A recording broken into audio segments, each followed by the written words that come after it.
Hello, today I am here to discuss about the making of Indian Constitution under which I would like to discuss about Constituent Assembly, composition of Constituent Assembly and criticism of Constituent Assembly. So let's start with it. Constituent Assembly, a representative body elected by people, purpose was framing a constitution. So there is a broad timeline of Constituent Assembly of India. So let's start with it, under which since Government of India Act 1919 demands for constitutional reforms in various ways, and then Simon Commission 1927 to study constitutional reforms, under which no Indians were appointed, and then is Nehru Report 1928. Nehru Report 1928. Chairman was M.L. Nehru, Motilal Nehru, by which memorandum outlining a new constitution of India was done. And then is white paper on constitutional reforms. White paper on constitutional reforms after third RTC. RTC means round table conference.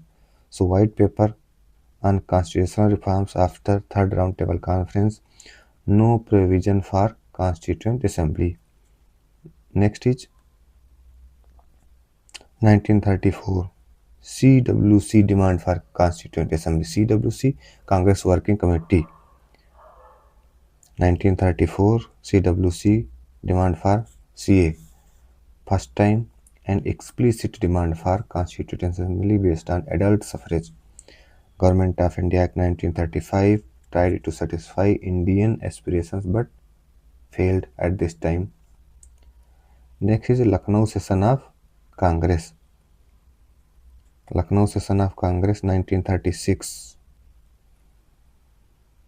under which reiterate demand for Constituent Assembly. Then after World War II started, so Augusta for 1940, demand for Constituent Assembly accepted in principle. Then is Cripps Mission 1942, under which draft proposal of framing new constitutional after World War II by Indians themselves. Then is Cabinet Mission 1946, under which accepted and Constituent Assembly framed on its basis. So this was the broad timeline of Constituent Assembly of India. Let's discuss about composition of Constituent Assembly. So start with H. At that time there were total strength of 399 seats, and this was divided into two parts. One was British India, under which there were 296 seats. One was princely states, under which there were 93 seats. And this was done. This whole was done according to number of seats to each provinces or princely states in proportion to their population. That means one seat was for 1 million people. So now British India. British India was divided in another two sections. British India was divided into another two sections, under which one 292 seats were under the 11 governor provinces and 4 seats were under the 4 chief commissioners provinces. And further the division of seats in proportion of population of communities, that means Muslim, Sikh and general, and each community is representative elected by member of that community in PLA, in provincial legislative assembly. So now let's talk about the criticism of Constituent Assembly. So one is representative, under which under which it was not based on adult franchise, but still elected provincial legislative assemblies which were elected by the people. And second is sovereign. Second is sovereign. So under which it was created by British. It was created by British, but that was needed because they were effectively in command and in a position to bring disparaging sections. Disparaging sections besides once farmed CA functioned independently. Third is Hindus. Third criticism point is Hindus.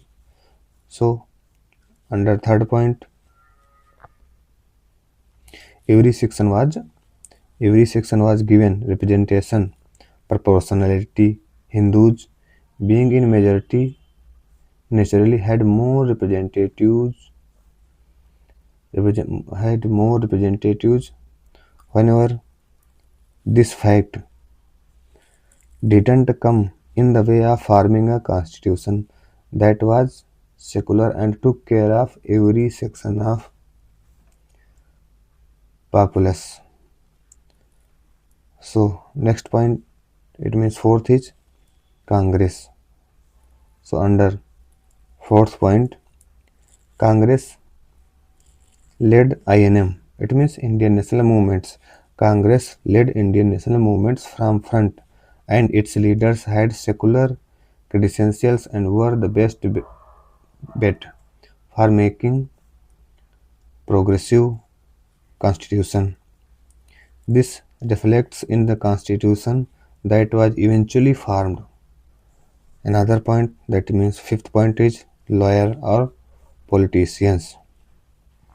So fifth points for the criticism of Constituent Assembly was although many members were lawyers by profession, they had participated in Indian national movements and understood the needs of the people and society at grassroots level. So next and last point is, that is sixth point, time consuming.